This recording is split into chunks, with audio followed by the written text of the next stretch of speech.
Hello everyone, thanks for tuning in to our latest vlog update. So we're doing a new feature for this vlog. It's going to be like a once a month vlog that I'm going to do charting political opinion polling as we move from like where we currently are in the political cycle, which is sort of midterm, to the end of the political cycle, which will be the general election. Now, the UK general election is scheduled at the latest under the Fixed Term Parliaments Act to be on the 1st May of 2024.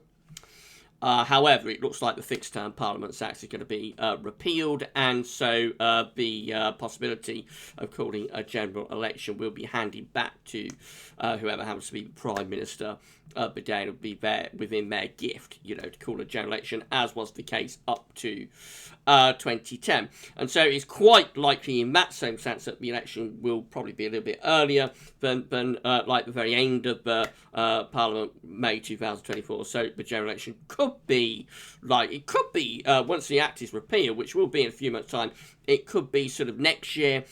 Unlikely though, most likely is probably going to be 2023, either late spring, early summer or autumn of 2023. So between now and whenever the general election is, we will be charting opinion every month. We're going to be using Electoral Calculus to chart the UK opinion polls. We'll be looking at voting intention for the general election, as well as leadership ratings, and we will look at other things as well. At the end of this, I'm going to have a quick look at the Scottish independence referendum polling as well. So we will add things in, month by month.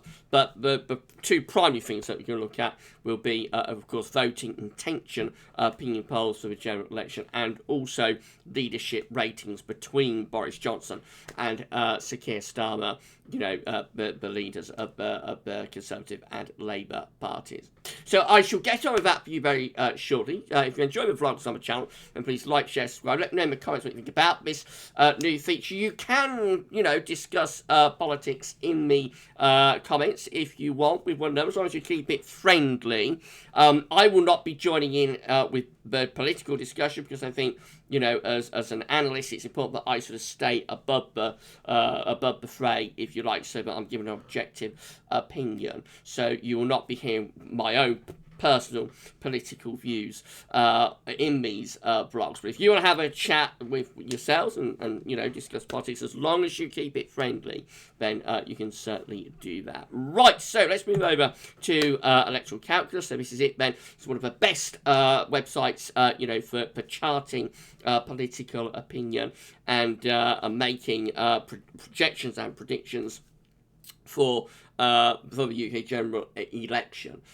So they do have we won't look at it today, but they do have a nice little plugin that you can use to, play around with polling percentages and see how that impacts. You can see how, what sort of the Conservative Party have to get to a minimum to get a majority, what the Labour Party have to get minimum to get a majority, what the Democrats have to get minimum to get a majority. You have a play around with numbers. We won't be looking at that for this. We may do it in another video though. But this is like the current prediction. So this is the prediction based on all May opinion polls for the next general election.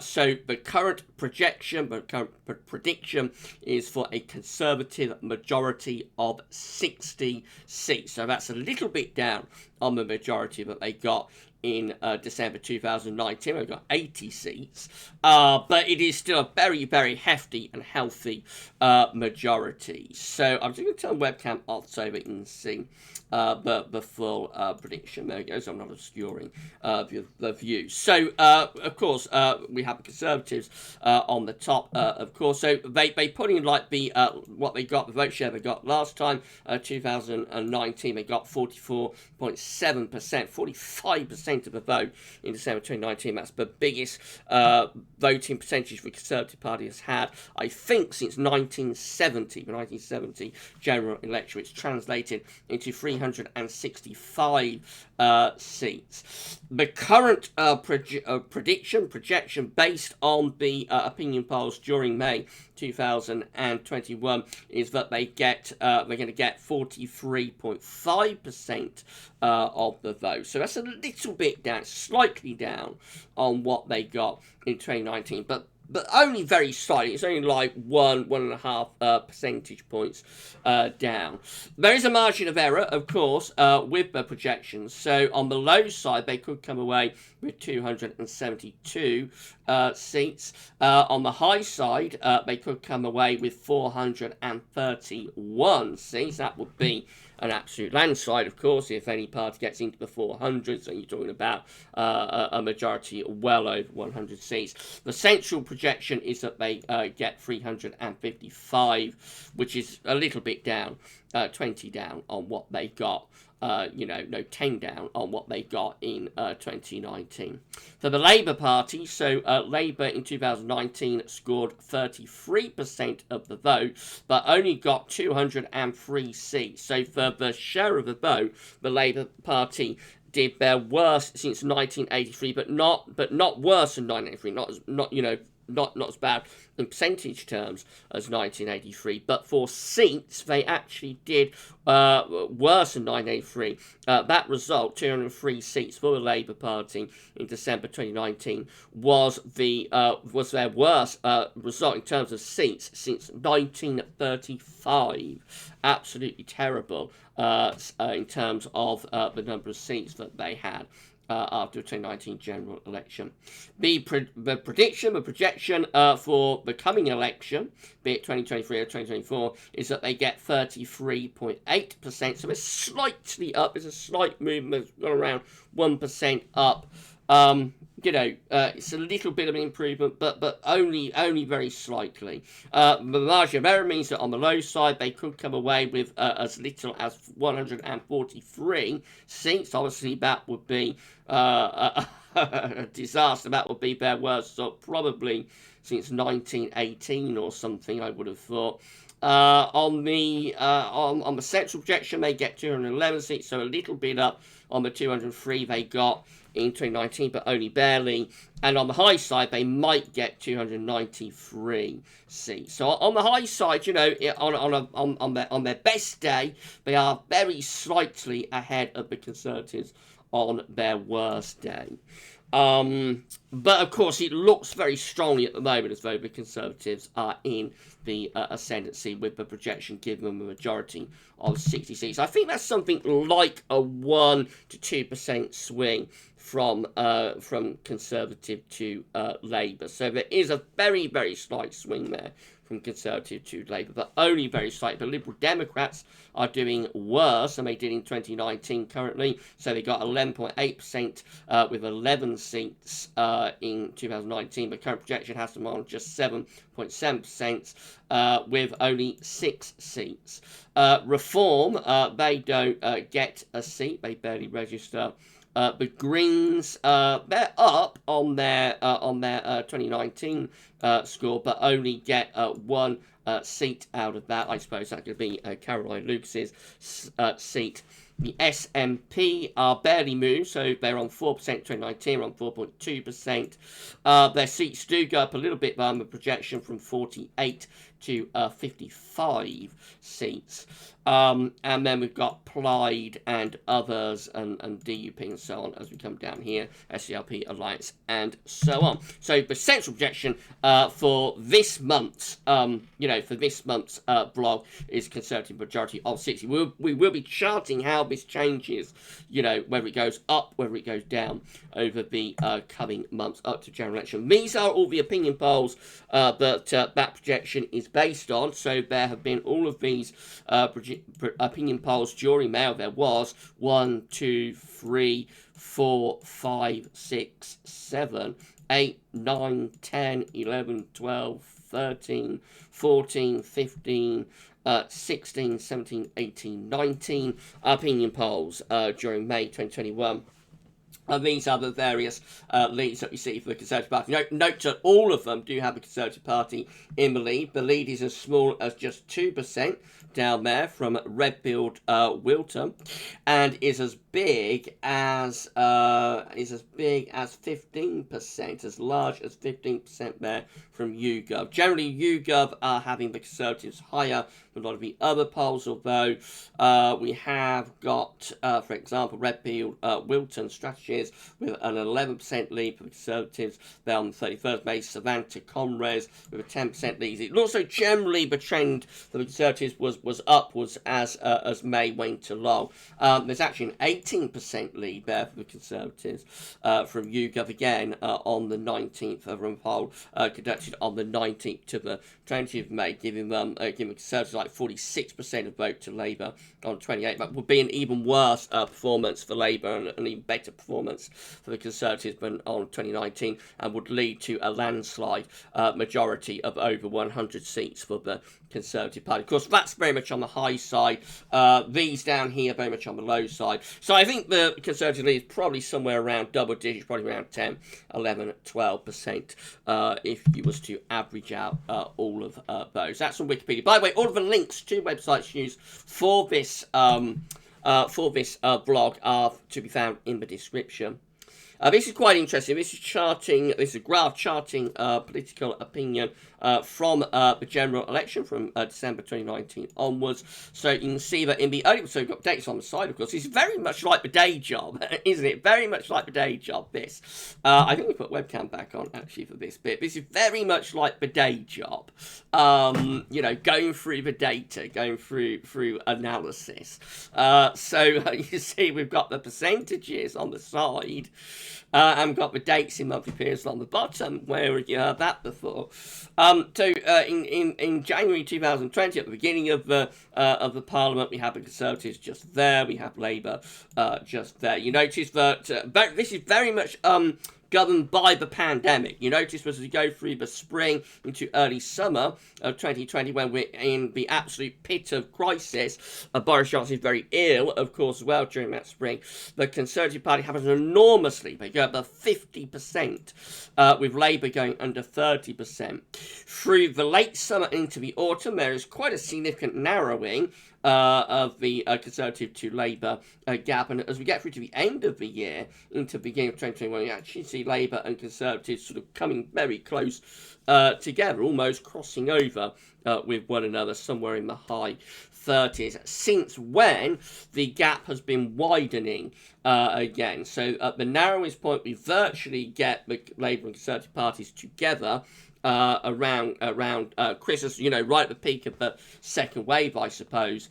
And then we see through the course of 2021, the Conservatives start to push back above 40%, and Labour start to fall away into the low 30%. So the current gap from Labour to Conservative is just there. Notice the Liberal Democrats are not really doing anything from their performance just there. They just slide away. So you so often do. And they, you know, often pick up during election times, but otherwise they don't get much airtime, so they just tend to slide away. And we've got all of the other parties, Greens, SNP, and so on the bottom. So quite a significant lead from the Conservative Party to the Labour Party at the moment. One of the best ways of judging, because we're a long way from the election still, even in 2023, so one of the best ways of judging what's likely to happen, one of the more reliable ways, is actually through approval and disapproval ratings for the two-party leaders.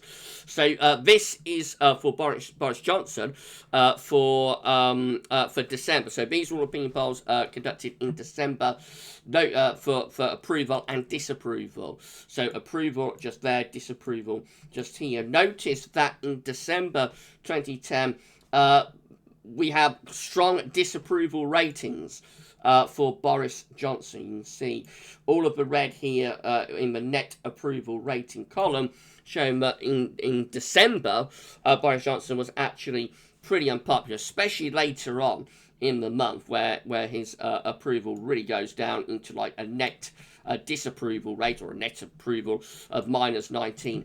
and minus 21. Boris Johnson was very unpopular in December. Generally, the British are pretty harsh on their parties, on their governments, and on their leaders. So most of the time, you know, political parties and politicians are quite unpopular. Most of the time, governments are unpopular. Most of the time, oppositions aren't all that popular. And most of the time, although they tend to be a little bit more popular than the government, because they're not doing anything that's upsetting anybody when they're in opposition. But even so, even oppositions aren't that popular, and party leaders tend to be quite unpopular as well. So having an unpopular government and an unpopular prime minister isn't all that unusual. And to like turf the government out, to kick them out, approval and disapproval, unpopularity does have to get quite bad, you know, to see a change of government, because generally the default position is that most governments, prime ministers, party leaders and so on are quite unpopular. But those sort of numbers, minus 21, minus 19, that's very sort of unpopular for a prime minister. Fast forward to May, though, and look at this. We see that it's a complete different story for Boris Johnson during the polls have been conducted during May. So during May, most of the polls are giving a net approval rating for Boris Johnson. We still have one or two that are, you know, a little bit negative. As you'd expect to say, generally our prime ministers are quite unpopular at the best of times. But most of these polls are giving Boris Johnson now an approval rating that is positive, which is quite unusual. It's quite unusual to see that for like a mid-term government in particular. So at the moment, Boris Johnson is going through a phase, a much more popular phase. Contrast that what's happening with Sir Keir Starmer. So this is his net approval ratings for December 2020. You see, through most of December, he's quite popular. Sometimes, again, a little bit unpopular, has a slight negative approval rating, but no more than you would expect for like any party leader, really. Most of the parties are not overly popular, and generally he's doing quite well, you know, with his approval rating, looking positive in December. Fast forward to right now, and we see that Keir Starmer is much more unpopular now, with his approval rating in negative numbers, very strongly negative on some of these polls. So you've got minus 25 there, minus 48 just there on with YouGov. That again, very, very, very unusual for a leader of the opposition mid-term to be that unpopular. So at the moment, it's looking pretty grim for Keir Starmer and also for the Labour Party. But of course, it's possible that this is all being this sort of reaction, you know, to the vaccine rollout. And things will start to revert to a more typical situation where the government and Prime Minister becomes more unpopular, and the opposition and you know, the leader of the opposition starts to become more popular. In terms of the government itself, this is from YouGov. Government approval is looking like this. If you enjoyed the video, then please can you like, share, subscribe. Thanks so much, everybody, for doing that. So at the moment, not too bad for like a government. Again, generally governments are very, very unpopular with the British at the best of times. So you can see that like through the middle of 2020, we did have a big majority but disapproved of what the government was doing. The government was unpopular during 2020. The red line there, of course, he disapproved. This line just here is approval of the government. So you see there was a strong majority back in the middle of last year that found the government unpopular. But look how it narrows at the end. So still a majority actually disapprove of what the government is doing, disapprove of the government. But nevertheless, to have it that narrow mid-term is quite unusual, showing that actually in historic terms, the government is quite popular at the moment, whilst the opposition is pretty unpopular. So it's all looking quite bad right now for Keir Starmer and for the Labour Party, but it is possible this is just a reaction to the vaccine rollout, and things will start to change. The government will start to get more unpopular as we move into the end of the or in second half of this year. I just wanted to show you this. So this is how things are looking in terms of Scottish independence, because of course before we get to actually there may be a referendum again on Scottish independence.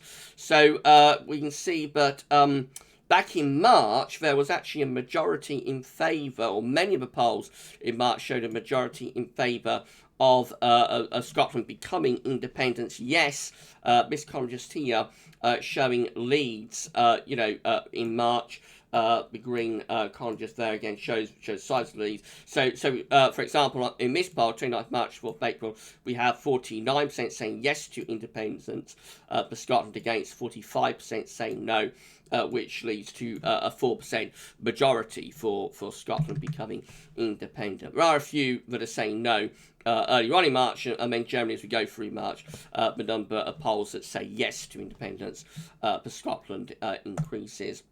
Fast forward to May. There haven't been as many polls in May, but what polls there have been have generally shown a different story. So during May, we have 1, 2, 3, just 4 polls during May. So it is a small sample, but we have no in the lead in 3 of them, with 6, 8, and 5% respectively. There is one poll from Stack Data, which shows that the lead between yes and no is tied.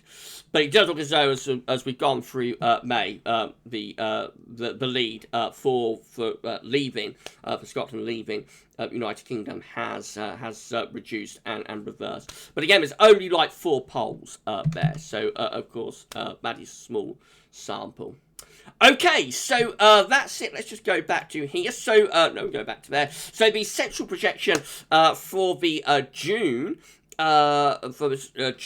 vlog, charting political opinion, is for a Conservative majority of 60 seats based on all of those polls that were conducted during May. We shall do another video for you, another vlog for you, and see how opinion has changed during June, and we'll do that in July. So it's going to be a once a month feature where we'll go through the data forensically and analyse it and see what is happening. And as I say, sometimes I'm going to add other things in. Let me know in the comments if there's any additional polling that you'd like to see added into the vlogs and so on.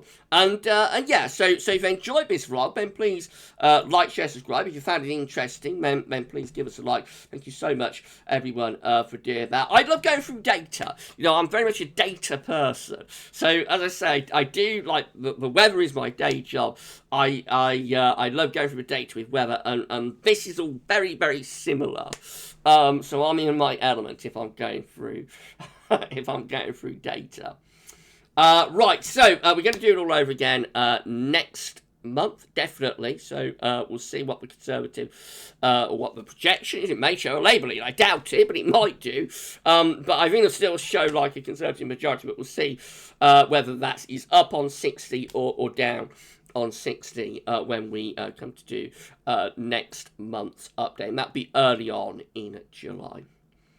Right, let me know in the comments what you think. As I say, you can have a chat with one another as well about politics and so on. Please keep it friendly. That's all that I ask. Don't want anybody falling out over it. But yeah, let me know in the comments what you think. Have you enjoyed the video? Do you want to see more? If you do, then I am more than happy to do more for you. Right then, that's all for now, and thanks for watching.